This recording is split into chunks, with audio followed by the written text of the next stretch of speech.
षटतिला एकादशी से जुड़ी पौराणिक कथा के अनुसार पृथ्वीलोक पर एक ब्राह्मणी रहती थी।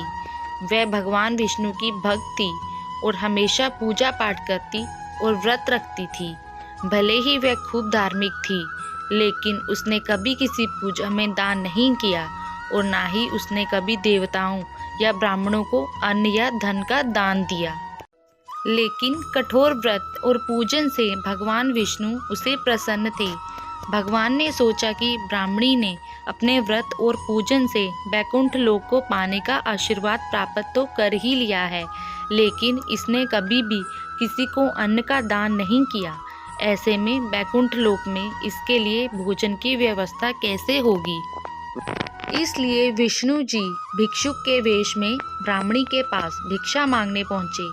ब्राह्मणी ने भिक्षा में एक मिट्टी का ढेला दिया, जिसे लेकर भगवान बैकुंठ लोक आ गए। कुछ समय बाद उस ब्राह्मणी की मृत्यु हो गई और वह शरीर त्याग कर बैकुंठ लोक में आ गई।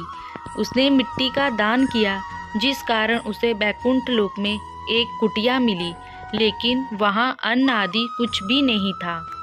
ये देखकर उसने भगवान विष्णु से कहा, मैंने जीवन भर आपका व्रत और पूजन किया है, फिर मेरी कुटिया खाली क्यों है? इसमें कोई अन्न क्यों नहीं है? भगवान बोले, तुमने कभी अन्नदान नहीं किया। इसलिए ब्राह्मणी ने भगवान विष्णु से अपनी भूल सुधारने के उपाय के बारे में पूछा। तब विष्णु जी बोले, बैकुंठ लोक में जब देव कन्याएं आए तो तुम उनसे षटतिला एकादशी के व्रत और दान के बारे में पूछो और उसका पालन करो। ब्राह्मणी में देव कन्याओं से षटतिला एकादशी के महत्व और विधि को जानकर व्रत रखा। इस तरह से उसकी कुटिया अन्न भंडार से भर गई। यही कारण है कि षटतिला एकादशी पर दान और विशेषकर तिल दान का महत्व है। मान्यता है कि षटतिला एकादशी के दिन जो विधि विधान से व्रत रखता है, इस व्रत कथा को पढ़ता है और तिल का दान करता है, उसे बैकुंठ लोक में हर तरह के सुख मिलते हैं। इस साल षटतिला एकादशी का व्रत बुधवार 18 जनवरी 2023 को रखा जाएगा। हर महीने की कृष्ण पक्ष और शुक्ल पक्ष में 2 एकादशी तिथि पड़ती है और सभी के अलग नाम और महत्व होते हैं।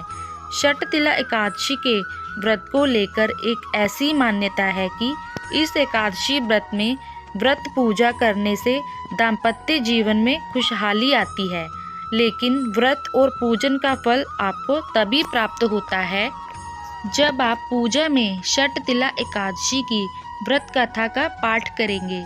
शास्त्रों के अनुसार षटतिला एकादशी की व्रत कथा पढ़ने या सुनने से कष्टों से मुक्ति मिलती है और व्यक्ति मोक्ष को प्राप्त करता है।